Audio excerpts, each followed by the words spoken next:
বর্তমানে কিন্তু ক্রিকেটে চলছে, ক্রিকেট বিশ্বে চলছে নানা ডামাডোল। একের পর এক টেনশন, একের পর এক নতুন নতুন আপডেটস কিন্তু বেরিয়ে আসছে প্রত্যেক দিন, প্রত্যেকটা মুহূর্তে। তো তার মধ্যেই কিছু ইম্পর্টেন্ট আপডেট কিন্তু আমরা আজকের এই ভিডিওতে আলোচনা করতে চলেছি। তো ক্রিকেটকে ভালোবাসলে চ্যানেলটিকে অবশ্যই একটা সাবস্ক্রাইব করে আমাদের সঙ্গে থেকো এরকমই সব থেকে সেরা ক্রিকেট নিউজগুলো পাওয়ার জন্য। তো প্রথম আপডেট অবশ্যই আরসিবিকে নিয়ে। বিসিসিআই কিন্তু আরসিবিকে নিয়ে একটা কঠিন অ্যাকশন কিন্তু নিতে চলেছে। মোটেও ছোট বড় অ্যাকশন নয়, একটা বড় সড়ো অ্যাকশন কিন্তু নিতে চলেছে আরসিবিকে নিয়ে। হ্যাঁ বস, আর তোমাদের এটাও জানিয়ে দিচ্ছি, ব্যাপারটা কিন্তু এখন সুপ্রিম কোর্টে পৌঁছে গেছে। তোমরা জানো আরসিবি সেলিব্রেশনে কি কি হয়েছিল, সেগুলো আমি এখন মুখে না বলাই ভালো। তো সেই ব্যাপারটা নিয়ে কিন্তু এখন এই কেসটা সুপ্রিম কোর্টে পৌঁছে গেছে এবং তারাই কিন্তু সিদ্ধান্ত নেবে বিসিসিআইয়ের সঙ্গে আলোচনা করে। এবং সুপ্রিম কোর্টের রায় মানে তো সেটা ফাইনাল রায়, তোমরা প্রত্যেকেই জানো। আর বিসিসিআই কিন্তু আরসিবিকে ব্যান করতে চলেছে, এমনটাই কিন্তু আপডেট। বিসিসিআই কিন্তু আরসিবিকে ব্যান করতে চলেছে।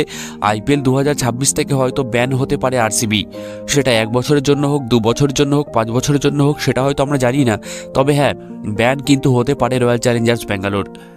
তো এটা কিন্তু সব থেকে বড় খবর এই মুহূর্তে। সবাই এখন ওয়েট করছে সুপ্রিম কোর্টের রায়ের জন্য। এটা গেল নাম্বার 1 আপডেট। এবং দ্বিতীয় আপডেট সেটাও কিন্তু অবশ্যই আরসিবিকে নিয়েই, যে আরসিবি কিন্তু মালিক, যে আরসিবির যে মালিক ছিল তারা দিয়েগো গ্রুপ, তারা কিন্তু এখন আরসিবিটা বিক্রি করার পরিকল্পনা করছে। হয়তো তারা টের পেয়ে গেছে যে আরসিবি এখন ব্যান হতে পারে, এই জন্যই হয়তো আমার মতে তারা আরসিবিকে বিক্রি করতে চাইছে। এটাই কিন্তু আমার মতে ধারণা। না হলে দেখো, একটা সাকসেসফুল টিম, একটা চ্যাম্পিয়ন টিম কেন তার মালিক হঠাৎ করে আইপিএল টিমটা বিক্রি করে দেওয়ার প্ল্যানিং করবে? আর এইদিকে বিসিসিআই এবং সুপ্রিম কোর্টের যে অবস্থা, তাতে কিন্তু আরসিবির ব্যান হওয়ার সম্ভাবনা প্রচণ্ড পরিমাণে বেশি। সুতরাং আমার তো মনে হচ্ছে তার মালিকও টের পেয়ে গেছে আরসিবি ব্যান হতে পারে, সেই জন্য আরসিবি বিক্রি করে দেওয়ার কিন্তু একটা চিন্তাধারা পরিকল্পনা কিন্তু তিনি নিয়ে ফেলেছেন, সেই দিয়েগো গ্রুপ।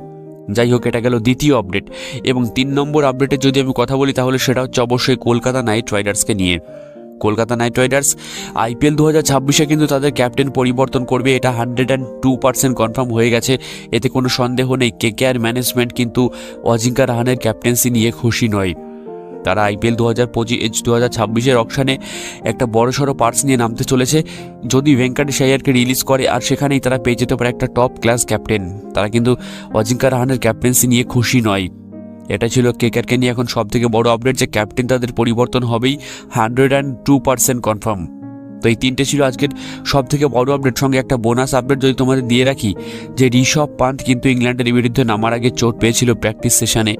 তার বাঁ হাতে কিন্তু প্রচণ্ড পরিমাণে চোট লেগেছিল এবং তারপর থেকে তাকে আর প্র্যাকটিস করতে দেখা যায়নি। তবে বিসিসিআই মেডিকেল টিম এখন জানিয়ে দিয়েছে তিনি সম্পূর্ণ সুস্থ আছে এখন, এবং তাকে প্র্যাকটিস করার অনুমতিও দিয়েছে কিন্তু বিসিসিআই মেডিকেল টিম। তো এটা একটা বড় সুখবর যে প্রথম টেস্টের আগেই তিনি সম্পূর্ণ সুস্থ হয়ে উঠেছেন।